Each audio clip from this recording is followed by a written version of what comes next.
Hi friends. English language का importance किसी से छुपा हुआ नहीं है। इंग्लिश आज सिर्फ एक लैंग्वेज नहीं रह गई है, बल्कि इसको बहुत सारी चीज़ों से जोड़ के देखा जाने लगा है, जैसे personality development, communication skill, social status, job opportunities और ओवरऑल डेवलपमेंट। तो इंग्लिश का इम्पोर्टेंस बताने की कोई ज़रूरत नहीं है, ये हर कोई जानता है और हर कोई इंग्लिश सीखने की कोशिश भी कर रहा है। तो इंग्लिश कैसे सीखा जाए, ये मेन क्वेश्चन है। लोग इंग्लिश अलग अलग तरीक़ों से सीखने की कोशिश करते हैं और लोग अलग अलग टिप्स भी देते हैं इंग्लिश सीखने के लिए, लेकिन बहुत कम ऐसा होता है कि लोग इंग्लिश सिखा पाते हैं और लोग इंग्लिश सीख पाते हैं। उसकी वजह क्या है? उसकी वजह यह है कि लर्निंग कोई भी हो, कुछ भी आप सीखना चाहते हो, वो नेचुरल होना चाहिए, वो आर्टिफिशियल नहीं होना चाहिए, वो थोपी हुई नहीं होना चाहिए, बल्कि वो एक स्मूथ वे में, एक नेचुरल वे में चलनी चाहिए। तो आज की इस वीडियो में मैं आपको कुछ नेचुरल और प्रैक्टिकल टिप्स देने वाला हूँ, जिसको आप अपनी एवरीडे लाइफ में इम्प्लीमेंट करके इंग्लिश को बेहतर तरीके से सीख सकते हैं। तो वो टिप्स क्या हैं? सबसे पहली टिप मेरी आपके लिए ये है कि आप अपनी सराउंडिंग्स का इस्तेमाल करना सीखिए। सराउंडिंग्स, हम सब एक समाज में रहते हैं, हम सब एक माहौल में ज़िंदगी गुजार रहे हैं, तो डेली बेसिस पे बहुत सारे इंग्लिश के वर्ड्स हम देखते भी हैं और सुनते भी हैं। फॉर एग्जाम्पल, जब हम टीवी ऑन करते हैं तो बहुत कुछ इंग्लिश के वर्ड्स हम सुनते भी हैं, देखते भी हैं। जब हम चौराहों पे टहल रहे होते हैं तो जो होर्डिंग लगी होती है उसमें कुछ इंग्लिश के वर्ड्स होते हैं। जब हम लोगों से बात कर रहे होते हैं तो वो भी अनकॉन्शियसली कुछ इंग्लिश के वर्ड्स यूज़ कर रहे होते हैं, हम खुद भी इंग्लिश के वर्ड्स यूज़ कर रहे होते हैं। तो अब हमें क्या करना है? माइंडफुल रहना है। अब हमें नोटिस करना है कि हमने आज कितने इंग्लिश के वर्ड्स देखे या सुने। तो अपनी सराउंडिंग्स का इस्तेमाल करना सीखिए, अपने माहौल का इस्तेमाल करना सीखिए। दूसरी चीज़ क्या है? अपने सेंसेस का इस्तेमाल करिए। आपके पास बहुत सारे सेंसेस हैं, स्पेशली आपको आपके कानों का और आपकी आँखों का इस्तेमाल करना है। कानों का इस्तेमाल करना है इंग्लिश सुनने के लिए और आँखों का इस्तेमाल करना है इंग्लिश देखने और पढ़ने के लिए। अब सुनने के लिए आप इंग्लिश सॉन्ग सुन सकते हैं, इंग्लिश न्यूज़ चैनल सुन सकते हैं, इंग्लिश टॉक शोज सुन सकते हैं। कोई भी चीज़ जो इंग्लिश में आ रही है उसको आपको सुनना है। अब आँखों का इस्तेमाल, तो आँखों का इस्तेमाल करना है इंग्लिश देखने के लिए और इंग्लिश पढ़ने के लिए।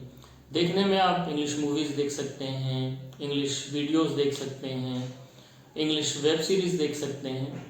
और सुनने और पढ़ने में आपको इंग्लिश न्यूज़पेपर पढ़ना है, मैगजीन पढ़ना है, कॉमिक पढ़ना है, ई बुक्स पढ़ना है, कुछ भी आपको सिर्फ पढ़ना है। तो ये आपको अपने सेंसेस का इस्तेमाल करना है इंग्लिश सीखने के लिए।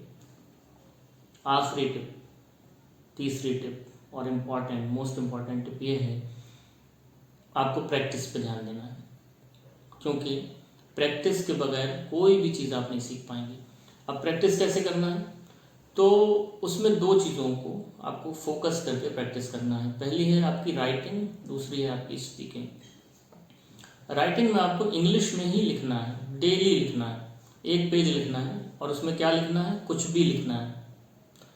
अपने बारे में लिखना है, अपने पेरेंट्स के बारे में लिखना है, अपने मोहल्ले के बारे में लिखना है, कोई भी चीज़ डेली आपको अलग अलग चीज़ों के बारे में लिखना है।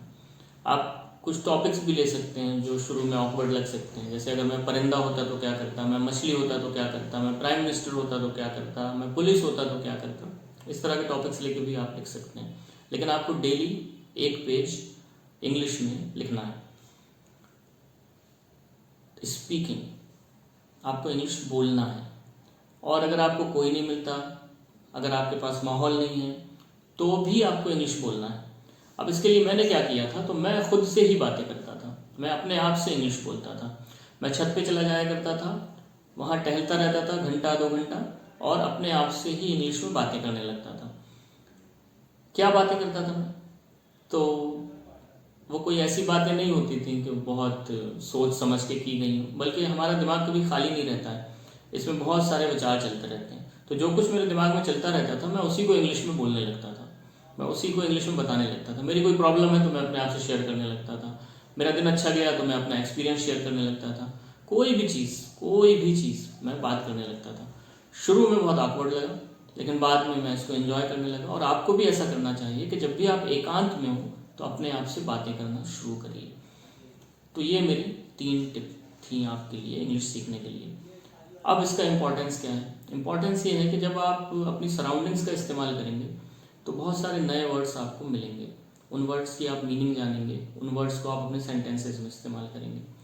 जब आप अपने कानों और आंखों का इस्तेमाल करेंगे तो आप ये जान पाएंगे कि सेंटेंसेस कैसे बनते हैं, कैसे हम फ्लो में इंग्लिश को बोल सकते हैं। जब आप राइटिंग करेंगे और स्पीकिंग करेंगे तो आपके अंदर कॉन्फिडेंस आएगा, कॉन्फिडेंस बिल्ड होगा और आप इंग्लिश बोलने में झिझक महसूस नहीं करेंगे। तो ये मेरी 3 टिप हैं आपके लिए। मैं उम्मीद करता हूँ कि आज का वीडियो आपको पसंद आया होगा। अगर आपकी कोई क्वेरी है तो आप कमेंट में हमसे पूछ सकते हैं। And thank you very much for watching this video.